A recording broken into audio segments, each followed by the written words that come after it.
really like the work that the PCS has done on a worker-led just transition. I think that the Labour Party could really learn a lot from that and incorporate it within policy. So no, it's really great to be with you.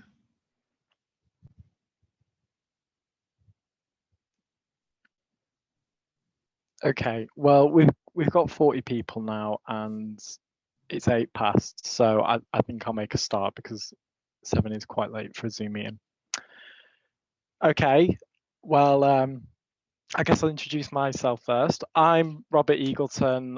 I'm the Vice Chair of PCS's Young Members Network. I also work in the Department for Work and Pensions and I'm a lay rep for PCS as a consequence of that. So today's event is on the Green New Deal and the role of trade unions. It has been organised by PCS's Young Members Network, but as you're aware from the panel, we've also got representatives from other trade unions. We've got Nadia, who's an MP, and we've also got Danni Paffard, who comes from NGO Green New Deal UK. So this is being organised, like I said, by PCS's Young Members Network, and I think it's fair to say that with the advent of coronavirus and the lockdown, the network has gone into a bit of a hiatus, and we're looking to revive it and get some new energy into it. So I know a lot of the people who are on this call will be young members of PCS, and I would really encourage you to get involved with the network, because I'm very keen that, you know, while it's great we're talking about green issues today, we don't just want to have a conversation. We want to go away and try and do some practical things to try and change the situation that we find ourselves in. So please do get involved with the Young Members Network. I believe there'll be some links posted in the chat, so you can do that. And the ways you can get involved is becoming a rep for PCS, but also PCS I think is unique in that we have a green forum. So if environmental issues is something you're particularly interested in, there is a specific sort of, a forum, a network where you can get involved with that. So moving swiftly on, I think it's fair to say that the environment is an incredibly pressing issue at the moment. Indeed, I think every day it becomes more pressing. The UK faces a climate emergency, a pandemic, and also a global recession. And as we build back, I think in the Labour movement, everyone is of the view that we need to build back sustainably. Things can't go back to the way they were. There does need to be a new normal, and that means a new normal for the environment as well. I'm of the view, and PCS and many of the panelists, I hope, are of the view that the Green New Deal could and should play a vital part in building back more sustainably. And I think that having a conversation about the role of trade unions in that is incredibly important, because trade unions occupy a very interesting position. Obviously, we want to protect the environment, but also we want to defend our members, and often trade unions represent people who work in polluting industries. So, and I think for me, the Green New Deal is a method through which we can bridge that apparent contradiction and secure, like Nadia said earlier, a just transition, and thereby save the environment, but also try and produce well-paid and unionised jobs. So I think I'd like to thank everyone who helped organise this, including the PCS full-timers. The way this event is going to work is I will introduce each speaker. They'll each get up to 5 minutes to speak. Apart from Nadia, we're going to give her up to 10 minutes if she wants it, because she's reporting on, we might talk about parliamentary work, so that might just require a bit more time. And then after that, we'll move into questions and answers, and then we will sum up, and each speaker will get 2 to 3 minutes to sum up their position. So, oh, good. Nadia's prepared for 5 minutes, so that gives us more time for question and answers. So to begin with, we'll get straight into it. And the first speaker is Nadia Whittam, who is the Labour MP for Nottingham East. She's also the baby of the House, which means she's the youngest MP. She was a supporter of the Climate and Ecological Emergency Bill that was in Parliament earlier this year. I believe she's a member of the All-Parliamentary Group on the Green New Deal, and not related to the environment, but noteworthy anyway. She was recently named as Pink News's Politician of the Year, so congratulations on that. And yeah, you can start now if you like. You've got 5 minutes or about that time anyway. Hey, thank you so much, Robert. That was a really lovely introduction as well, and I'm just really excited to be here. I said before we started that I'm a big fan of the PCS and the work that you've done, particularly around a just transition. So it's really great to be talking to you, and I'm looking forward to having a proper discussion and hearing what the other speakers have to say as well. So we know that the climate emergency is the single biggest crisis facing humanity, and my generation, our generation, understands that. As an MP, I've been really proud to work with students and with young people, many of them actually too young even to vote, but they've been organising, they've been walking out of schools, and they've been taking action to force the government to take this crisis seriously. And the truth is, currently, it simply just doesn't. It doesn't take it seriously. We saw that the former president of COP26, Claire O'Neill, said that the Prime Minister openly admitted that he doesn't understand climate change. I have to say that doesn't fill me with an awful lot of confidence when scientists are saying that we've got just a decade to stop runaway, irreversible climate collapse. But the climate crisis isn't just a vague threat of something that may happen in the future. We've all seen those apocalyptic photos over the past year of huge fires in the Amazon or in Australia or in Oregon that remind us that for many people, the climate emergency is already here. It's costing lives and it's costing livelihoods in the here and now. So that's why I was particularly disappointed to see that the latest spending review from Rishi Sunak didn't commit a single extra penny to a green economic recovery, whilst also promising a record-breaking amount of investment in new polluting roads. So we've seen a lot of greenwashing from the government. We've seen them stealing the language of a green industrial revolution, but their actions and the money just doesn't follow the rhetoric. And that really comes down to the fundamental fact that the Tories don't believe in that investment. The investment that we need in green industry and in well-paid green jobs and infrastructure is of a post-war scale. And the Tories just fundamentally don't believe in that. But what does give me hope is the growing mobilisation against climate neglect and climate ignorance. So groups like Nottingham Extinction Rebellion, Climate Action Nottingham, Nottingham Climate Assembly, this amazing group called Decolonise, Decarbonise, again in Nottingham, and many others in my city, and also beyond Nottingham, of course, organising around divestment from fossil fuels, talking about biodiversity, and really demanding that radical, urgent action now.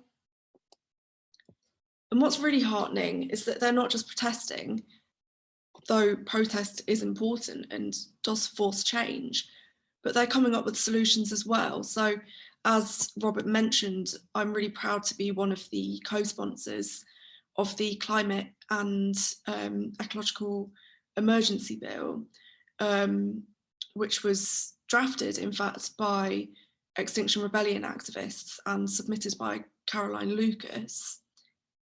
This bill would be genuinely transformative if it passed.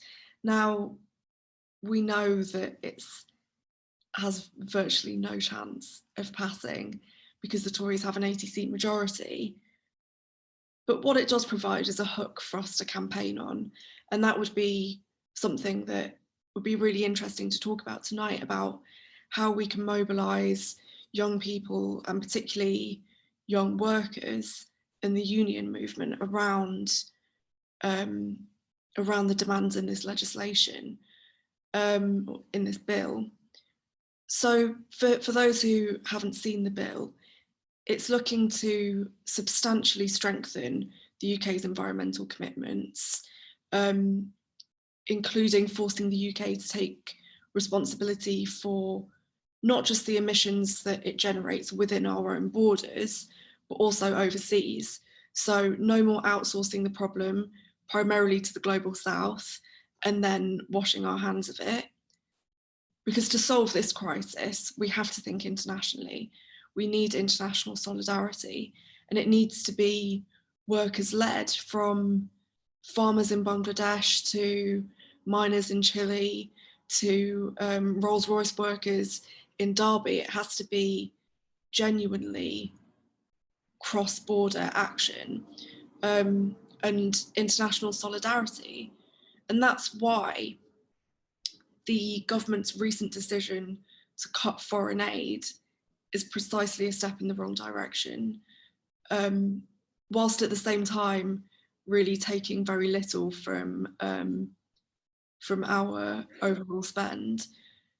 The other thing that the bill seeks to do is to create a People's Assembly on climate change, not just to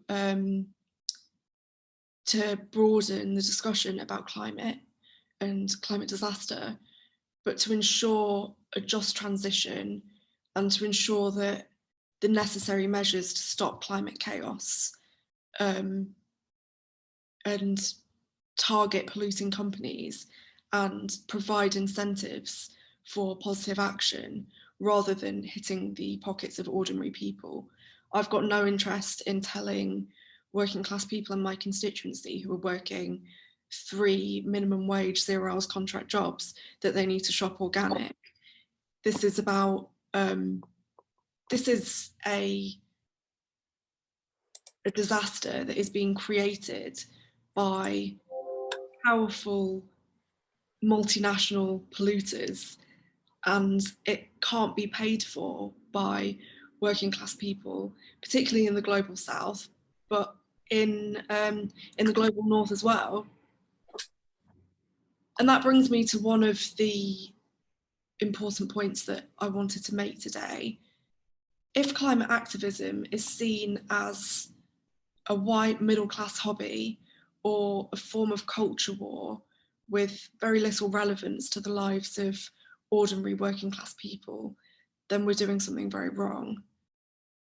And if we talk about the Green New Deal in a way that excludes working class people, excludes at worst, but even doesn't allow working class people to lead the conversation and lead the campaign, and sees them and their jobs and livelihoods as an afterthought, then we have a problem. We've got a big problem.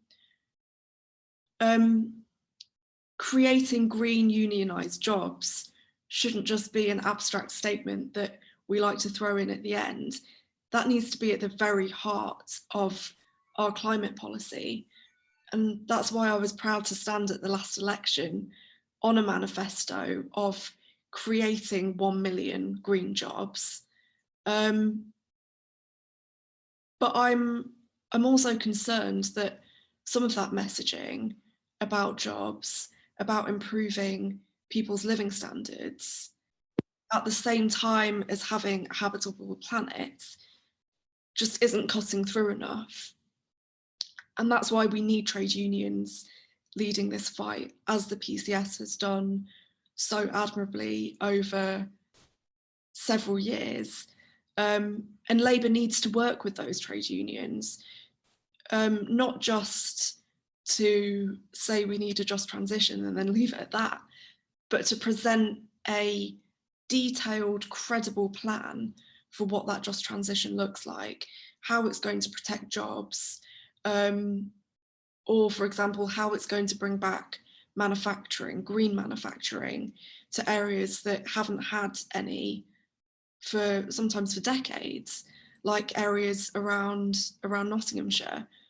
And that could really reinvigorate communities. I think it could empower communities and help communities that have been left behind by deindustrialisation since Thatcher to really feel a sense of pride and ownership, including, of course, in the so-called Red Wall. When we talk about the changes we need to stop runaway climate change, I think we often think of sacrifices, but I'd always want to emphasise that that a greener economy can be a more people-friendly one as well. So, for example, investing in a modern network of green, affordable public transport, that could massively reduce the need for cars and flights, but also to make our lives easier and more enjoyable. There's no reason why getting a train from Nottingham to London should cost more than flying to Sicily.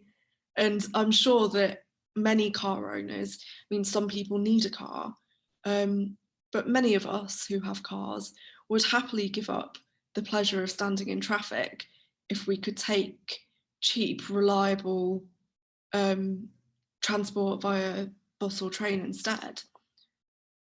Similarly, when we look at housing, I think a serious programme of building and retrofitting energy efficient homes would, of course, reduce emissions, but it would also bring down monthly bills and help to fight fuel poverty. So, yeah, we can't allow the climate crisis to be yet another crisis that has been caused by the rich, but paid for by the poor.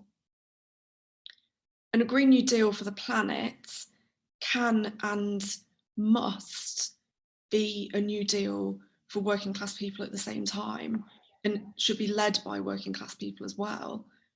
We need to fundamentally reshape our economy and restructure our economy and the principles that our economy is built on, so that people's basic needs and the future of our planet come before profit for big business.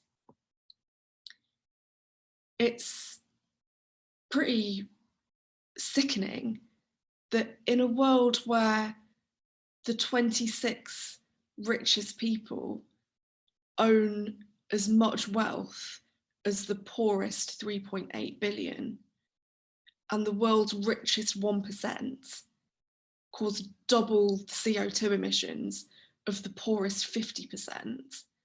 When we look at those statistics, the question shouldn't be whether we can afford a Green New Deal. The question is whether we can afford billionaires who get richer and richer at the expense of the rest of us and at the expense of future generations. We can't allow another 5 or 10 years until we hopefully replace this government, because, well, frankly, by then it might well be too late.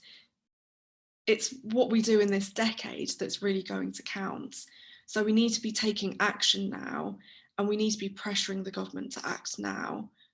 Young people mobilising around the world over the last 2 years has already changed the conversation around climate, but they need our active support. I see so often people calling, quite rightly, teenage climate activists inspiring, but we actually need to act like we've been inspired. We need to join them in the streets. We need to get involved in climate campaigns. And importantly, we need to organise with and within our trade unions and make sure that they see it as a priority. Because that fight against climate collapse, it's a class struggle, and workers absolutely need to be at the heart of it. I'm so sorry, I think I went over my 5 minutes. Yeah, I was going to say that was a long 5 minutes, but I know it was a really good contribution to the discussion. Well worth hearing. We are running slightly behind time, so I'll go straight on to the next speaker, who is Tom Youngman. Tom is a young member of PCS who works in DEFRA. We actually worked at the Department for the Environment, Food and Rural Affairs. We worked in the department at the same time and did some good organising together. He's also part of the union's National Green Advisory Group. And he's been doing a bit of organising on green work in Bristol. So Tom, do you want to give your contribution? Great, thanks Robert. Hi everybody, I'm Tom. I'm going to take that amazing framing that Nadia's given us and talk tactics, and I'm going to talk very specifically about what PCS members can do. I guess most of us as PCS members work in the UK government or adjacent to it, and it's one of the organisations, if not the organisation in the world, with the most historic responsibility for climate change, both through colonialism and global extractivism, but also designing and supporting and maintaining the corporate capitalist system that's picked up the British Empire's mantle and continued to create the climate crisis that we live in today. So, kind of, I guess, like capitalism, climate change is a systemic problem, and that is incredibly daunting. It's too big for any one of us to take on, but that, in a funny sort of way, that also means that we all have our own little corners of the problem local to us that we can see and identify. We can see the local extraction project, we can see the local company that's not playing its part, we can see the way our own employers and workplaces aren't fulfilling their obligations, and we can get together and organise and make change. And I guess for me, this is where trade unions need to be really outward facing. It's a systemic problem, and we need to play our part, get our voice heard, but also link up with other people doing the same thing. So I'm going to talk now about some of the things we've been doing in Bristol as a union branch. These are some things that have gone all right for us and worked pretty well. Don't necessarily think they're what you should be doing in your branches.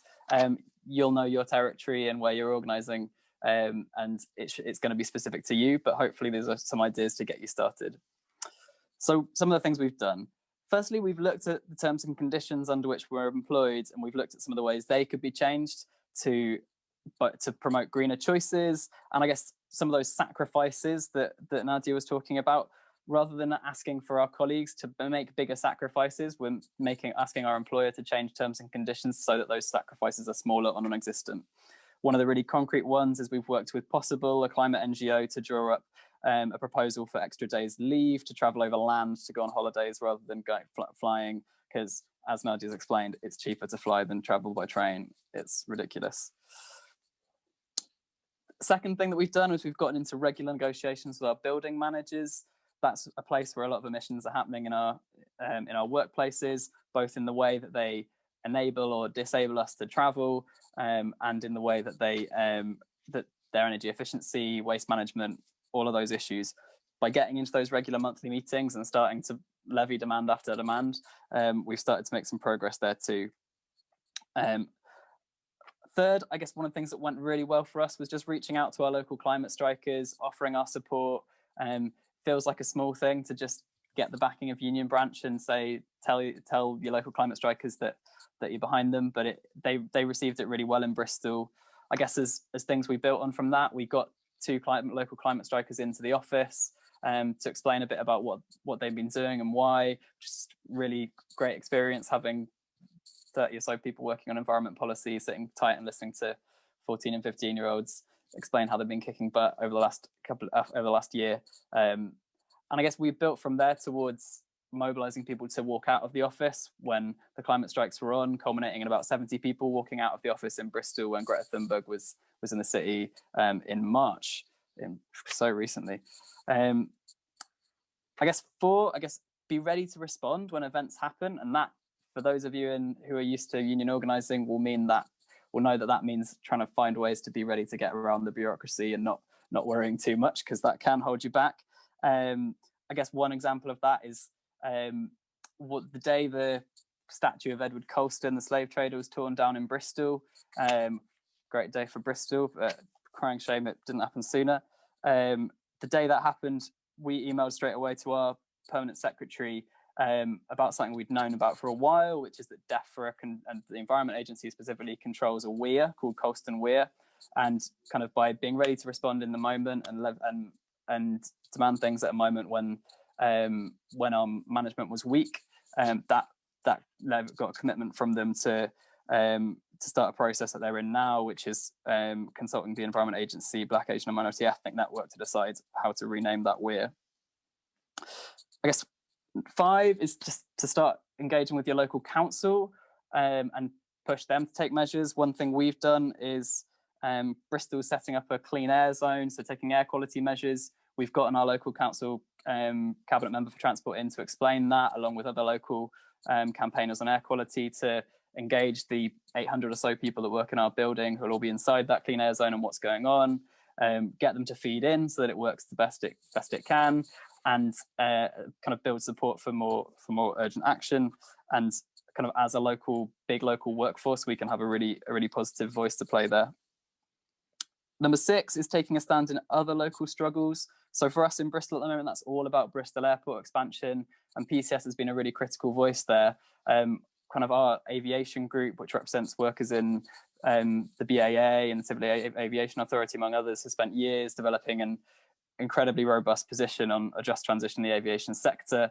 And that's meant that the conclusion of that is aviation workers in PCS have a vision for a low carbon sector and a just transition, and they feel confident to advocate against airport expansion. And that's meant PCS has been the only union that has workers working at Bristol Airport that's opposed airport expansion, and taking that long-term view about what's good for workers and what's good for society. And I guess we've also been looking at mobilising people to lodge their objections to the planning process, and our local trades councils have been a really good place where that's had influence as well. I guess the last thing to do is to make sure you're linking up with other union reps and union members across the country thinking about the same sorts of things.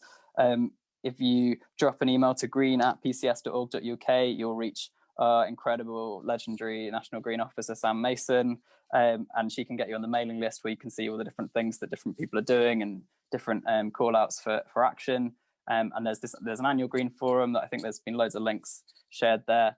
And there's also this Green Advisory Group of a few of us in different bits of the country that are more than happy to have conversations with you, bounce ideas around, think through together what sorts of things you could get up to in your office.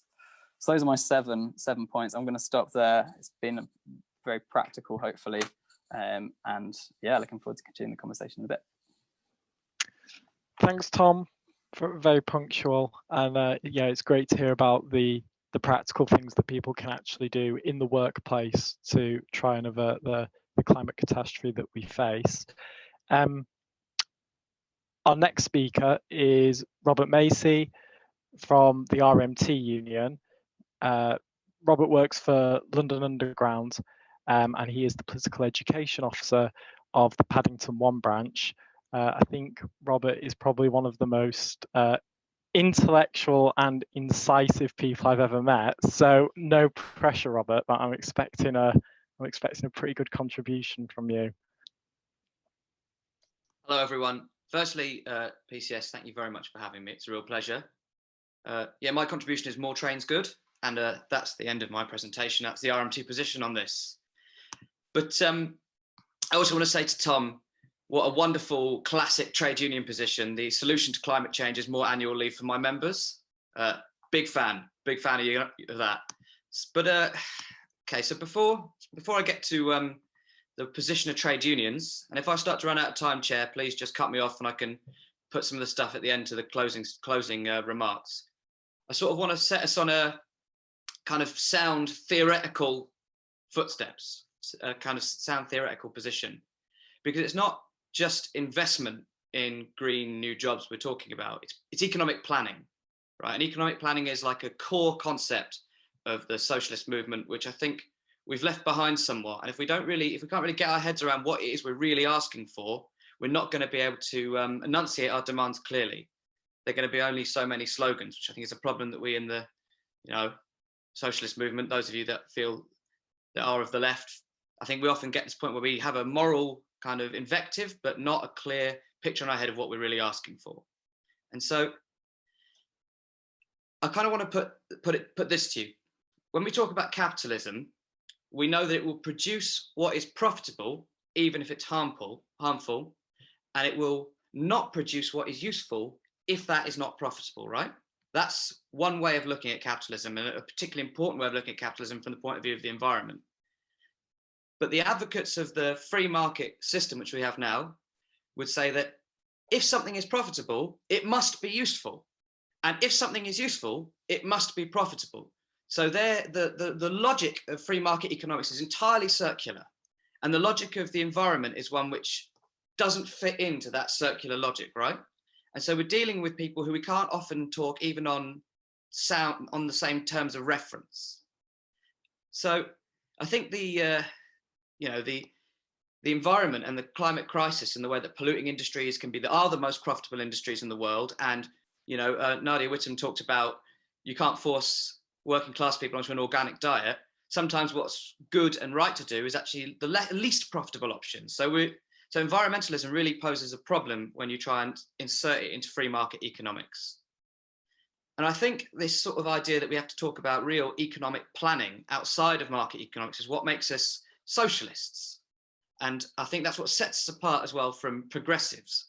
And I really have a lot of problem with sort of trying to have a progressive agenda on this, because I think there's a sort of broad, vague moral progressivism, which sees itself as trying to mitigate the market system, and it always loses because the market system won't be mitigated in the long run. So I think it's very easy for us to get to a moral sentiment, but then get no further. But if we want to be really serious about this Green New Deal idea, we need to make the sort of next intellectual step, and we need to really enunciate what we're proposing to replace the market economy. And I think the Green New Deal is fantastic because it really gives a framework for thinking about going beyond market economics. So you probably all know this, but the New Deal comes from Franklin Delano Roosevelt's economic policies in America in the Great Depression of the 1930s. And it was, at its core, a form of economic planning. That's what the New Deal is. It's a form of economic planning. Roosevelt, he realized that in no possible world would it be profitable to connect the farms of the Dust Bowl to the electricity grid. And so left to the market, all that would happen was huge swathes of rural America would just remain in the 19th century, and that would be the end of it. And America would be permanently locked into an economic depression. And so Roosevelt said, if the logic of the market cannot lift America out of the depression, then we must plan to lift America out of the depression. And I think this is why the name, the Green New Deal, is so useful, because the New Deal is a wonderful example of planning within a capitalist system. It wasn't Soviet planning, it was planning within capitalism for a set political objective, and it worked. And that's why Roosevelt is considered one of the greatest presidents of all time. So what is our political objective? It's not to electrify the Dust Bowl. It's not to pull us out of the Great Depression, although actually now it is. It's to be able to produce a carbon neutral economy within a single generation. That's a huge political goal, and you simply cannot incentivize that result. You have to plan for that result. And we really have to make the argument about how to do that. But the thing is that what we're doing is we're taking decisions about what to produce, when to produce them, and how to produce them away from the market, and we're making those decisions politically. And making economic decisions politically is dangerous ground.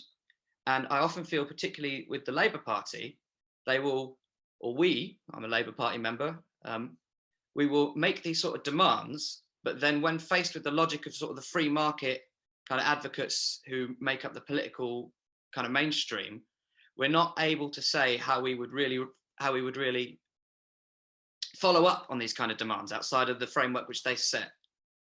Now, there are lots of critiques of this kind of thinking. There are lots of attacks that are going to be made on Green New Deals type economic planning. Some of these attacks are going to be absolutely absurd. There'll be this idea that all forms of planning will eventually lead to a total planning, which will turn everyone into slaves. There's this kind of trope, which is really common in economics, which is that planning is the road to serfdom. And all political economic decision-making is eventually the road to Stalinism. And that is, I mean, that is really absurd, but that is the kind of opposition we're going to come up against. But there are some critiques of this kind of policy platform, which are genuine.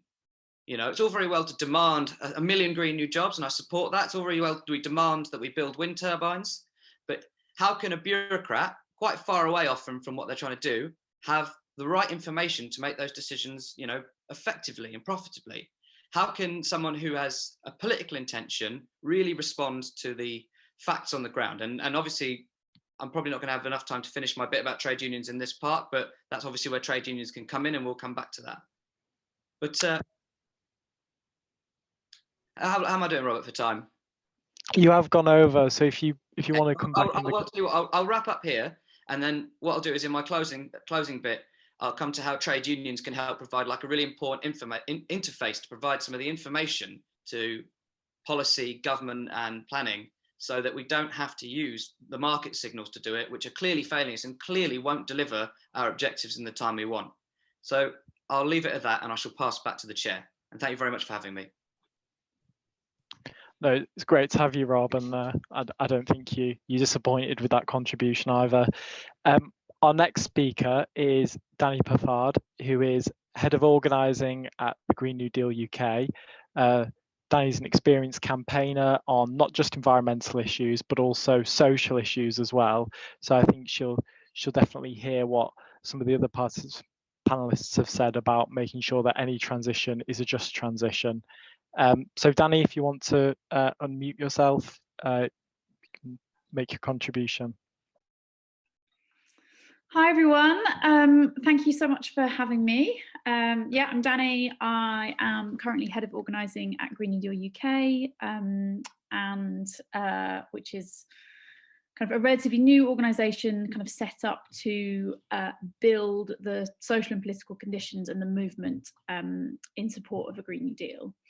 And so I guess, you know, I'm not going to talk much about like what the Green New Deal is or like where it comes from, and that's kind of been well covered by others. I guess other than to say that there has never been a more compelling case for a mass investment of resources into a low carbon transition that tackles climate and inequality at the same time. Now is the most relevant moment for a Green New Deal that we've seen possibly ever, and yeah, now is the time. Secondly, that also rarely has it been so hard, and I think the pandemic has done really interesting things in like shifting the kind of Overton window on kind of public investment and what the government is able to spend in, like, you know, what even a big investment from government looks like, what money can be pulled out of the hat when it's needed for big projects. And that has really shifted, I think, in public's perception of like what money can be spent, and also has reconnected us with a lot of the stuff that we value, and like focused the global attention on key workers and on community and on health and the importance of a good public health system. But despite those changes, we're still facing an 80-seat Tory majority, and that makes pushing a very radical, like progressive vision difficult.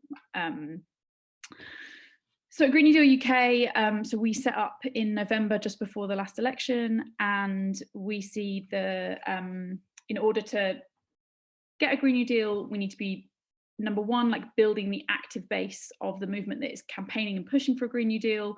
Number two, that's building the public support and the public mandate to want a Green New Deal. The electorate needs to want a Green New Deal, and I think we learned that from the last election, that although it was on the ballot box, you know, I was door knocking in Stoke and people were like, what's the Green New Deal? And I was like, this is not right. And finally, to use that to convert into political pressure and political power. And we appreciate that, you know, a social movement approach is required. No one organisation or institution is going to champion this. It needs to be a cross-movement effort to kind of push such a big vision. So what we're doing, how we're campaigning on that, the primary thing is like setting up a network of local hubs, which are kind of local collaborations that are like building the active movement, raising awareness and creating political pressure at a local level. And we think the collaboration between unions, between young people and organised communities is the key kind of triumvirate of power that we need to be kind of building. We're also looking at mobilisation moments and how do we mix this structural organising with these moments of hype and coming together and showing our power, as well as storytelling that really kind of paints the picture of what a Green New Deal could be and who it could be for and how it would change all of our lives. Our big push at the moment is on green jobs and like a mass investment in huge green jobs. We see that as a really core plank of the Green New Deal agenda and particularly salient at this moment. And what we're looking to do is both kind of broaden the concept of what we mean by green jobs, because often we just think chaps in hard hats putting up solar panels, but that's not what I mean by a green job. I mean sustainable economy, I mean education, I mean care work, I mean really good, decent green jobs that mean a sustainable economy. And then upping the pressure on the government to actually invest in a serious way in this. And in the beginning of November, we released a report saying that 1.2 million green jobs could be created in the next 18 months with a £68 billion investment, and we'll be putting pressure on the government to do that. And on the 9th of March, we'll be releasing that data on a constituency-based level on how many jobs could be created in that constituency as a leverage for local campaigners to put pressure on their MP and say, why is the government not doing this? This is a win-win-win situation. And finally, on the role of trade unions. So I think there are two particular ones that come to mind. And I think first is mobilising behind these efforts to put pressure on parliamentarians, and as Tom referenced in some of the work that PCS in Bristol is doing, it is kind of supporting those local movements to create political leverage. And unions have got so many members, we're all workers, we're all people. And secondly, I think the specific role of unions, as Robert referred to, was kind of articulating that vision for what the just transition looks like and what does it mean for a particular sector, and kind of telling that story and that vision. And actually, I hope other Robert, when he speaks later, will mention the amazing work that he's done with Gatwick and the Green New Deal there, but I will leave that for him to do. And that's my time. Thanks a lot, Danny. Yeah, it can be a bit confusing when there's 3 Roberts on the call, but that was really good. Thanks a lot. So our final speaker before we move on to questions is Robert Magowan. Robert is a PCS advocate in the Department for Business, Energy and Industrial Strategy. He works closely with Danny with Green New Deal UK. And so, Rob, do you want to make a contribution? Absolutely, yeah. I will try and keep this as quick as possible, be the last speaker. So I think, yeah, the others have covered like a massive amount here. I completely, obviously, echo everything that they've had to say. I think it's been brilliant. So thanks for organising this, Robert. I think there's only just a couple of things that I'd like to add. So something that I've done, I'm quite new to PCS. So I joined some service just over a year ago, and I joined PCS shortly after that. And I think there's talk of how trade unions in the UK operate on survival mode. And I think that's largely accurate. There's been a complete onslaught on trade unions in the last 40 years. It's very difficult to organise. It's very difficult to retain, to build membership. And that's only kind of changing in the last few years or so, which is a really positive thing. But there's talk of that being one of the challenges for organising for climate issues, is that trade unions are just trying to do the bare minimum. But I think that point, survival mode, is really key. And PCS, in my experience, there's a difference between survival mode for workers and survival mode for the industry. And I think PCH really gets that mindset. I'll just turn my video off to improve the sound. Apologies. So I think, stop me again, Robert, if that's still bad. I think PCS really understands that distinction, and it does a huge amount of work in thinking about what is survival mode for its workers and for workers around the world. And that's really important. So an example of how we've done that recently is a report that I worked on with Sam Mason, this legendary policy officer in PCS that people have mentioned. And we produced a report called the Green New Deal for Gatwick. So that looked at the jobs crisis around Gatwick Airport. Obviously, it's been heavily hit by coronavirus and the hit to demand for aviation. And thousands of staff are losing their jobs. And that there's this really troubling impression around there that there's no work, that there's just of course people are losing their jobs because there's no work, and that was just such an absurd sentiment to us, and we wanted to challenge it. So we showed that if you invested in a Green New Deal, there's a massive amount of work to be done to transition to a low carbon economy, insulating homes, installing green energy, restoring nature, caring for the elderly, expanding public transport, creating a circular economy. These are mass amount of tasks that need to be done to transition to a more secure and prosperous society.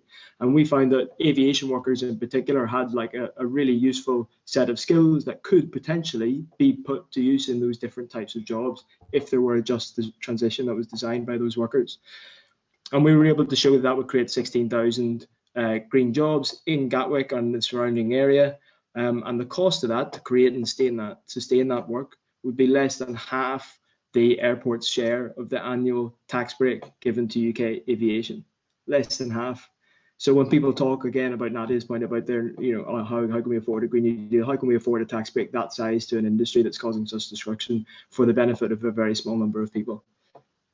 And that's PCS operating on survival mode for its members. So I just wanted to add 2 points to Tom's, because I think he covered brilliantly what we can actually do as members. I think he's got that covered incredibly well. So I want to pick up those 7 points and put them into operation in my department as soon as I can. But I have to say just 2 things. That one is I slightly rolled my eyes when I joined DEFRA and I saw in my department or in my office, I'm sure it's different to Bristol, that there was like a recycling initiative. And I kind of thought, oh God, like recycling, is this all that can be done? And Tom's obviously showed that there's so much more that can be done than that. And that's an amazing list that he's got. But I think even the principle of just having people convene around environmental issues is a win in itself, because you get those people who might only be interested in recycling to start with and think, oh God, we should be running our bin system a bit better. But actually, before you know it, they're advocating those things that Tom suggested, like the possible campaign and more sustainable travel and all sorts of other things. And I'm already seeing interest in my department about the home working situation and what we should do about that. And I can see those green forums in workplaces as being a forum to discuss, for example, whether we should move to a 4-day week, because actually, is there any point forcing people to come back into the office traveling 5 days when they could only be traveling 2, 3 or 1 if they preferred? And that would be a massive, there's a lot of evidence that shows that the 4-day week would do a massive amount for the environment. And I see those places as being key sites for that type of discussion. And then just the second thing, which I think will be covered in the type of stuff that Tom's been doing, but I just wanted to bring it out, is that fighting for the respect and reward of low carbon work, whether you're briefing a minister or cleaning their desk, either way, that is foundational to the economy of the future. And those fights are central to climate justice. So those fights are all of ours. And when we take on those fights, as BAY's workers in PCS in my department are doing at the moment, there's facility staff who have just voted to strike today. When we back those fights and we act in solidarity with those workers, that is part of the fight for climate justice as well. So that's just another avenue that we can take. I'll finish there, Robert. Thanks. Thanks a lot, Rob. Right, we'll go into questions now. We've had quite a few submitted, so I can't promise that all of them will be answered, but hopefully, if we don't get a chance, we can answer them. We can email you, those who've asked a question and left an email. We can answer that afterwards. So first question, we've got some specific questions for Nadia. We've got 2. One is from Finn Ryler, which is essentially, under our parliamentary democracy, you are a individual MP for a specific geographical region, do you find it difficult when you're trying to persuade your voters that they should support things like a Green New Deal? Because I guess our parliamentary system breeds localism. I don't know, do the people of Nottingham East not see how what they do can impact the global picture? So it'd be interesting to understand how you connect the local to the global. And then the other question that I have is from me. It feels like with the UK set to chair the COP26 talks next November, we've got a real chance to influence the global direction on climate change, particularly now with the election of Biden. It seems like the world powers, the EU, China, and the US are sort of aligned perhaps on tackling climate change, and the UK has a real chance to drive that forwards.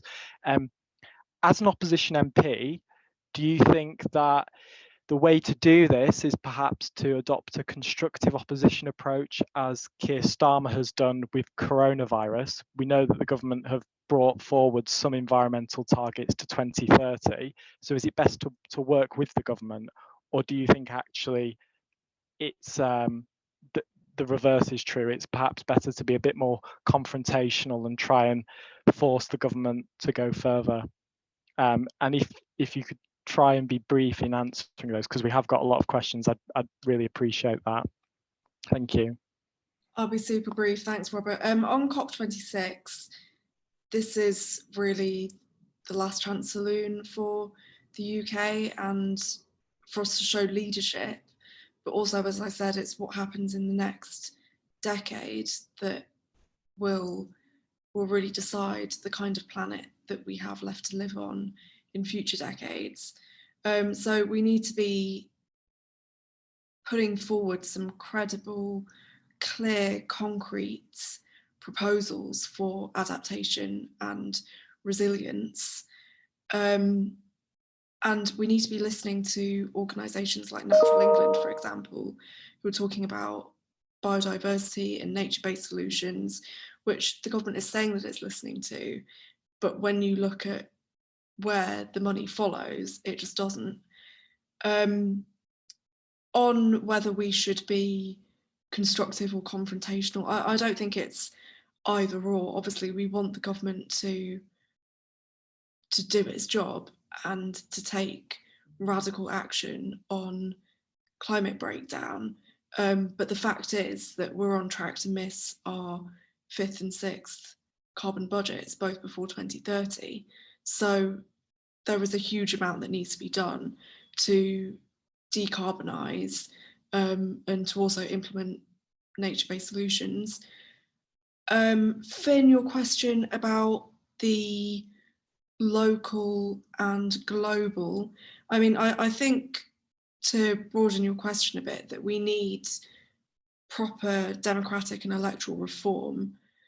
And I think those problems that you've highlighted about localism would be improved. I'm very lucky in my constituency to have a lot of youth climate activists, but of course it's always an uphill battle. So again, with regards to that, we've still got further to go. But I find that actually the public is further ahead than the government on this. Thanks a lot, Nadia. Thanks. The next question, so kind of the reverse perhaps to what I just asked, was, given the government's inaction on climate change, should we consider a general strike? And this is from James Allen. It's not been directed to a specific panelist, so I'm quite happy for anyone who wants to speak to this to do so. Rob, Rob Maisey, I suspect you might want to. Nadia, so if you want to speak, I'm quite happy with that. Can you repeat the question for me, please, Rob? Sorry. Given the government's inaction on climate change, should we consider a general strike? Nadia wanted to respond as well, so if you want a minute to think of something, I can go to Nadia. Just very briefly, I think what a lot of this shows is the need to scrap all trade union laws since the 1980s, which would enable workers to go on strike, including over climate. That's something that we did in Nottingham. Delivery riders and taxi drivers supported it as well, went on strike over Deliveroo's new metrics, which both penalised workers and was harmful to the planet. So I'd like to make a plug for scrapping all the anti-union laws, not just the 2015 Act, which doesn't quite answer the question, but... Maybe I can come in on this one. Okay, firstly, Nadia is completely right. You do need to loosen the restriction on trade unions if we expect them to take like meaningful action. Like a lot of people don't know that political trade union action is just completely illegal. Like a union goes on individual union goes on a strike which is deemed political, it will have its funds sequestered and it will bankrupt itself. It will be an abdication of our duty to our members, and it just can't happen. So placing an unrealistic political expectation on trade unions to use industrial action for political means, straight out the window without a massive reform of our trade union laws. But the answer to the question is, and I'll be as brief as possible, but no is the answer. No, we shouldn't be having a general strike for climate. It's a ridiculous thing to propose. I don't mean to be too forthright, but it's unachievable. You won't be able to organise for it. You won't be able to achieve your goals with it. The trade union movement has a political wing, and it's called the Labour Party. And the point of having a Labour Party attached to the trade unions is that they enact the policies that we as organised workers feel we need to improve our world and our country. And actually, it's not by abdicating responsibility and sloganeering and calling for strikes that won't have the effect and will get us all made bankrupt by a state which is very hostile to us. And it's about us taking firm control of the party that we absolutely have a right to control, because it is the party of organised labour, and making sure that it implements the policies like a Green New Deal. That's what the trade union movement in this country has always been best at. And that's what the trade union movement in this country has done. It's forced the Labour Party into implementing its most radical policies. That's where these policies come from. They come from organised workers. So I would argue that we just need to activate our members and activate their political conception of themselves as an organised worker to go beyond just their workplace, and make them and show that they have a responsibility outside of the simple day-to-day material struggle for terms and conditions, and they have a wider political role to play. Great. I'll move on to... Can I... Oh, go on. Yeah, Tom, go on. I just want to be the rowdy voice. But I guess one thing the coronavirus pandemic has shown is the real vital importance of workers saying no when they're being asked to do work that isn't safe and isn't and can cause harm to people around them, and be it by spreading the virus or be it by people catching the virus themselves. And sure, there was support put in place after long struggle, but I think the kind of seeing that from the inside as a trade union rep, it was people saying to their managers, I'm not coming into the office, I'm not taking this risk, that shut our offices down and meant proper action was being taken. That was what happened first, and then the organisations responded rather than the action coming from the top. I think, obviously there's a really tricky legal situation to get around, but there's an amazing precedent for unions being at the forefront of just saying no when it comes to being asked to do ecologically destructive work. There's the seminal case is the green bans in Australia, where the construction workers did a really kind of just said no to work that they saw as gentrifying or as destroying local parks. And there's a really great podcast series just out on the Working Class History website about that. So I'd really recommend looking into that. Difficult legal situation, difficult time, but it's that edging forwards to starting to say no when your managers are asking you to do things that you don't think are okay, just pushing a bit further, and it's edging closer and closer. General strike, don't know, but that's my pragmatic take. Okay. Rob, is there anything you'd want to come back on that, or are you happy for us to go to the next question?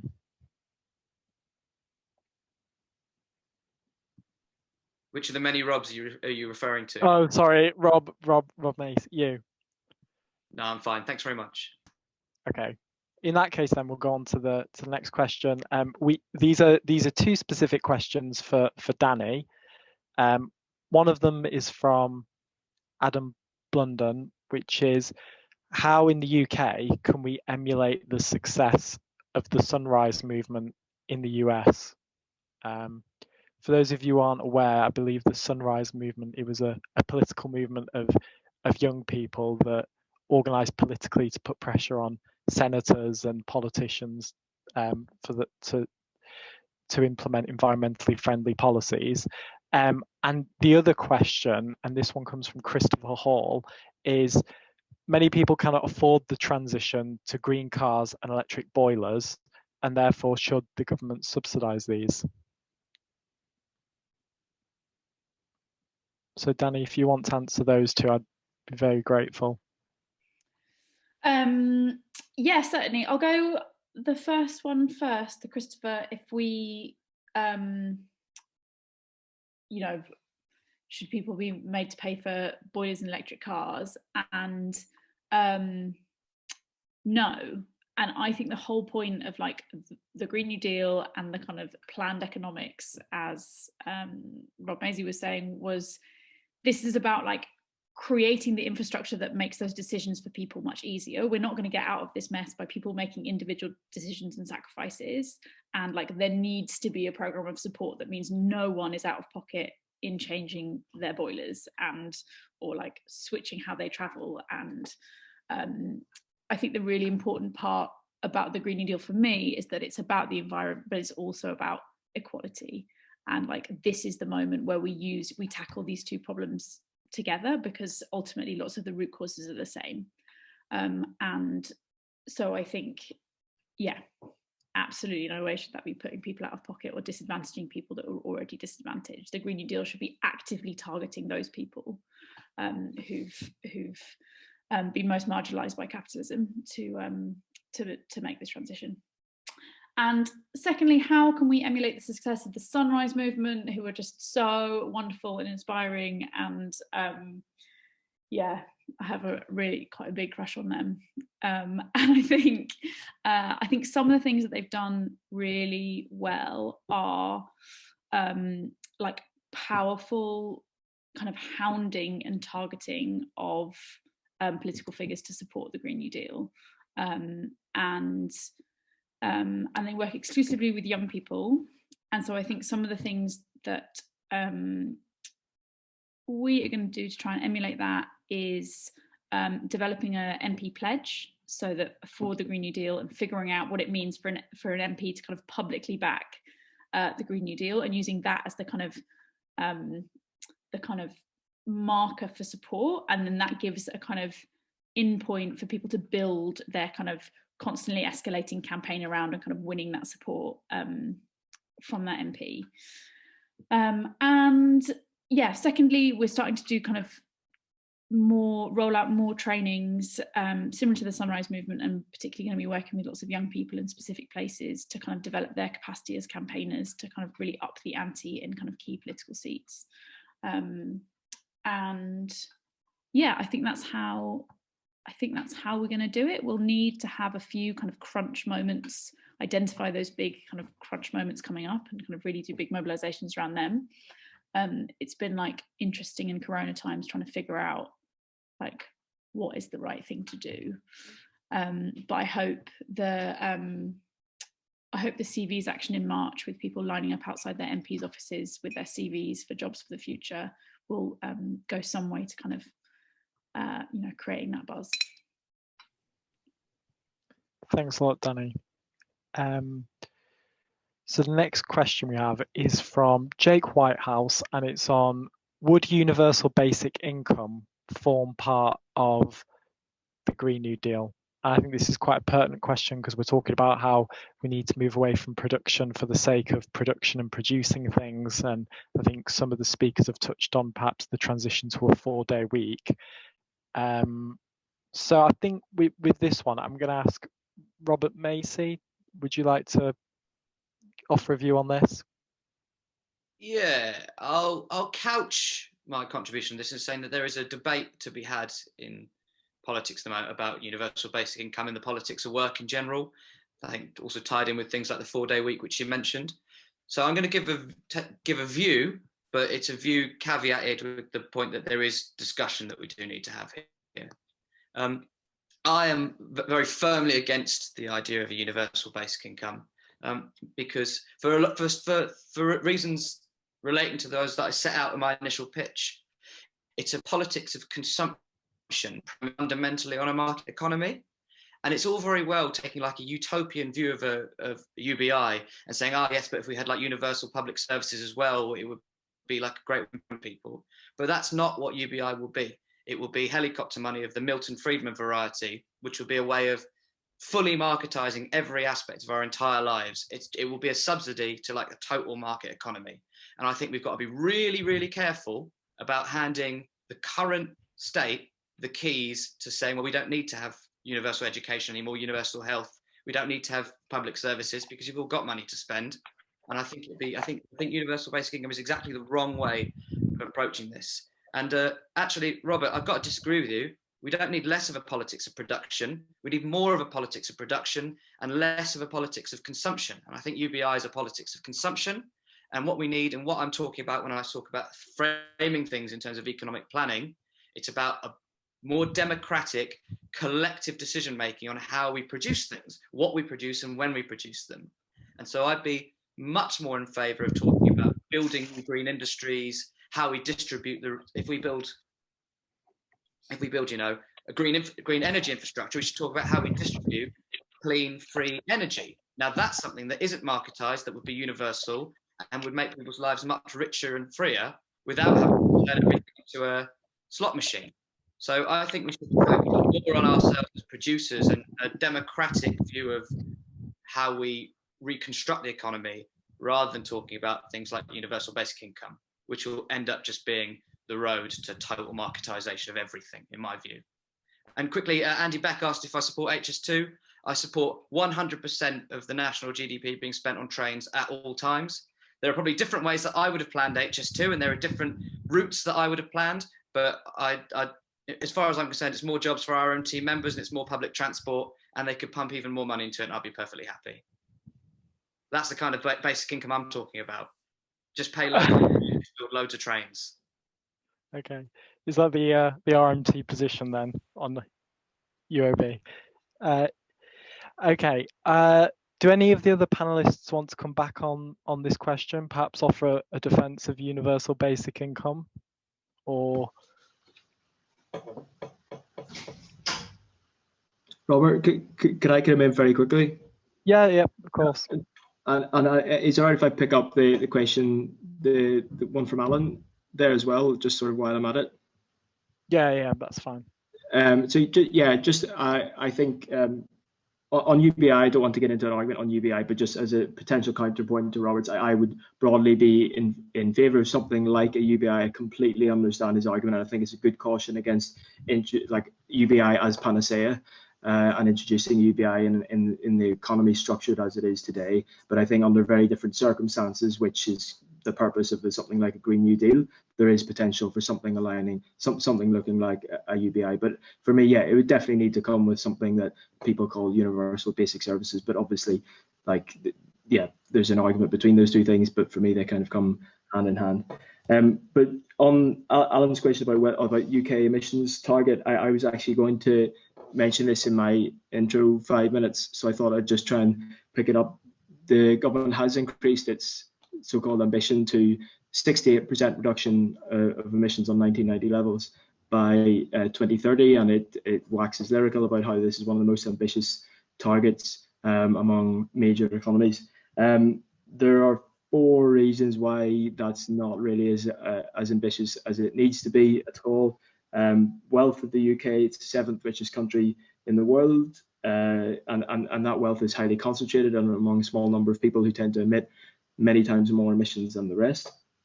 It's historical emissions. As a country, we built the infrastructure we have in this country on fossil fuels. Many other countries haven't had the opportunity to do that. We're a centre of global finance. So London sends money all around the world funding fossil fuel projects that do not count to our emissions targets. They count to other countries' emissions targets. And then we export emissions. We've been able to reduce our emissions from, for example, manufacturing. Yeah, we consume those products here, but the emissions from that manufacturing have been offshored, and that contributes towards our emissions reductions. So I think there's good reason to say that the UK should be far more ambitious. How ambitious is a question, but for example, there was one finding, I can't remember the name of the organisation, but there's a finding that a just target for the UK would be emissions reduction of 200% by 2030, taking all those things into account. Obviously, that is more than zero carbon, so it involves reparations or emissions reductions, funded by the UK and other countries. But that's the kind of sense of, once you do actually take all those things into account, how ambitious the UK should be. Thanks a lot, Rob. I'm just conscious of time, so we'll move on to the next question. I'm going to direct this one to Nadia, if that's okay with the panel. And this one comes from A.B. Allen. So A.B.'s question is, rural areas like mine have poor and expensive public transport, and as a consequence, most people drive. And how can we encourage public transport in areas like A.B.'s? That's a really excellent question, AB, and it's an example of poverty and lack of good public services trapping people into lifestyles that they may not necessarily choose for themselves. I'd say that, what we need is really massive government intervention on this. But there's also stuff that councils can be doing. So, for example, Nottingham City Council has a publicly owned bus company that is green. It's publicly owned, so the profits are reinvested in the company and in the city. But I think that this really needs to be one of our key demands of the government as part of a Green New Deal. And it goes back again to the fact that the government is spending records amount of money on investing in polluting roads, when it should be talking about, rather than vanity projects, it should be talking about how we actually meaningfully connect people all around the country, in towns, in cities and villages. And I think that's why buses, as well as trains, I'm a big fan of trains as well, Robert, but also buses.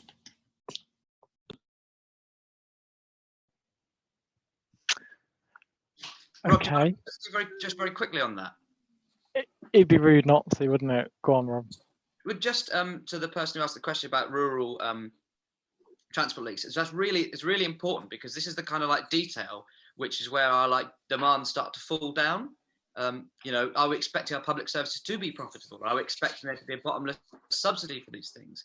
And the point I tried to raise in my little bit about the original New Deal, about getting electricity to the rural farms, because the electricity companies in America could never make a profit with that much infrastructure going to those poor, distant Dust Bowl areas, and the state taking in and saying, no, the economy as a whole requires this connectivity, even if the immediate investment is totally unprofitable.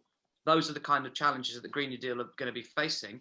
And on a practical level, whether or not to run a train line that will never ever be profitable to a village in order to connect it to the rest of the economy is exactly the kind of planning question we should be asking ourselves. And of course, my answer is run the train line. But I think it's important that that's the right kind of question to ask as well. I wanted to just jump in with a campaigning perspective as unionist as well. In the meantime, until we've got that nice big nationalised rural bus company, that's the sort of thing we can demand from our employers as well. Like local employers put on bus services for people to get to work. If they've got offices in rural locations that are hard to get to, let's push for them to put on a bus. That's the sort of demand we can make this week. And And yeah, pleased to. I spent my childhood on rural Wiltshire buses as well, so I know your pain, Abe. Okay, that's great. There are a few more questions. However, the people who asked them don't appear to be on the call. So I think, given we've got 8 minutes left, I'm going to wrap things up. So I'd like to invite each of the panelists to sum up. If you could do that within 1 to 2 minutes, if that's possible, that would be great. Danni, I'm going to start with you, if that's okay. Yeah, great. Not much left to say. It's been lovely to hear everyone's contributions. I think the kind of movement-wide campaign for a Green New Deal could be really powerful and really amazing and inspiring, and is like the exact kind of culmination of the environmental and the labour movements that we need. And yeah, thank you for having me, and I hope people are interested in getting involved in the Day of Action on the 9th of March around the green jobs, and I'll post the information in the chat. Great, please do post that information. Rob Magowan. Yeah, sure. Similar to Danni, I'll keep it short, just a call to action. So whether it's through the green groups that Tom has talked about, whether it's through the young network, the young members network that Robert Eagleton is vice chair of, or just other union activity that's going on, I would just encourage people on the call to get involved in that as much as they can. I think it's just a really important site of discussion and of organising for, especially for young people, to be active in their workplace and with that Green New Deal mindset that like talks about climate and thinks about climate, but obviously brings that justice mindset to it as well. So an encouragement to get involved in that, and then of course to get involved with Green New Deal UK as well. Great. Rob Maisey, do you want to go next? Yeah, I'll keep it really brief. Just to say a big thank you to the PCS Young Members Network and Robert Eagleton for having me. It's been a real pleasure, and doing this, coming in from a different union and speaking to you, it's been lovely, and I really appreciate it. And I think we should always, as trade unionists, be trying to improve the connections between our movement, build up that sense of interconnectedness and that broad front as a workers' movement. So just a pleasure to be here. And thanks for the rest of the panel as well for their excellent contributions. My sign-off point is just, as trade unionists, we can't outsource our thinking to Westminster, to think tanks. We have to be the organic workplace intellectual, so to speak. We have to be able to enunciate clearly what we really want, and we have to be leaders amongst our own memberships. And doing this kind of thing where we build up a coherent pattern of thought around issues like the Green New Deal is the first step to it. So thank you so much for coming, and thanks for listening to me rant about trains and economic planning for a little bit. Much obliged to you all. Cheers, Rob. I think we've all enjoyed your aphorisms. Tom Youngman, would you like to go next, mate? Cool. I'm going to close with specifically something addressed to young members and young unionists. If you're not a young trade union member, just close your ears a second. I think what Robert Magowan said about survival mode is really pertinent. And I guess, when I first joined PCS, I was the first time I'd managed to get into a trade union. In every other workplace I'd been in too precarious a position, and the unions hadn't been interested in me. And I find that when I'm talking about green issues at work, you really see that survival mode deep behind the eyes of a lot of my fellow union reps. They've had a pay freeze for 10 years. They've been trying to mobilise workplaces where people are fighting on the same issues and having a real struggle to get anywhere for a long time. These great things we've done in Bristol, gonna be honest, none of the union reps that have been in my branch for 10, 20 years have been involved in those. It's all been new union reps that have joined the branch within the last couple of years.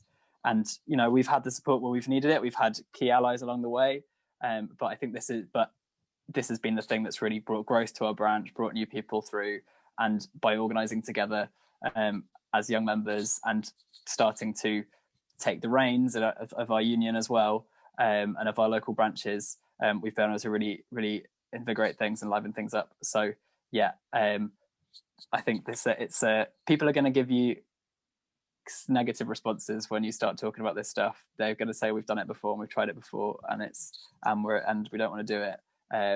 Just do it anyway. Nadia, would you like to give your closing remarks? Thank you so much. Thank you very much for having me. It was great to join the panel and to hear the contributions of other panelists, and also to have a bit of a discussion with members. And I'd just like to say, keep doing what you're doing. I know that everyone here is doing excellent work in your workplace, in your communities, within the Labour Party and outside the Labour Party as well. And really over the next 4 years, but throughout history and in the future, for decades to come, it's not what we do in Parliament that counts. It's what people do in their workplaces, on the streets, that is going to force change to happen. So please don't lose faith and know the power that you have. And let me know if there's anything that I can ever do to support campaigns that you're doing or workplace actions, because it's my job as a workers' representative to amplify your demands and your campaigns in Parliament. So solidarity and keep it up. Thanks a lot, Nadia. Actually, there is a campaign you could help us with. It's not necessarily environmental, but Rishi Sunak announced a few weeks ago that there's going to be a pay freeze for most of the public sector and most civil servants. And PCS had a parliamentary petition calling for a pay rise, not a pay freeze. And we got over 100,000 signatures. So there will be a debate in Parliament on the 14th of December. I think it starts at 4:30. But if you're available, I know you're incredibly busy, but if you could go along to that and make the case for a fairly paid civil service, I think we'd really appreciate that. Absolutely. Is that the 14th of December, did you say? The 14th of December, yeah. Great. I'm pretty sure I signed that, so yeah, and obviously I'll go along. Okay, great. Well, we've made up time, so thank you for everyone for attending. I really appreciate everyone obviously the panelists for speaking, but also everyone who's attended. I know that it's death by Zoom meeting at the moment, and to stick with us until 8:30 on a Wednesday evening, it's massively appreciated. I think this event shows that when trade unions organise around issues that young people care about, we can get traction and we can get people interested. And I would encourage everyone on the call to get involved with their union. If you are a civil servant, join PCS. If you're a member of PCS, please become an advocate, please become a rep, please get involved with the network. I think that the union is considering what it's going to do in the long term, and we definitely want to get out of, I think Rob Magowan called it that survival mode. I wouldn't describe it as that, but we are looking to reinvigorate ourselves, especially the Young Members Network. And in the new year, early new year, we'll be looking to organise some more events for young members. So if you would like to get involved with that, that would be great. And I also fully agree with what Robert Maisey said about trying to form links between trade unions. That's the precise reason why I invited Rob. I mean, he can give an excellent contribution as well to the discussion, but it is so important that going forwards with the prospect of 5 years of a Conservative government, that we trade unions really need to get together and support each other. So I'm going to leave it at that, to be honest.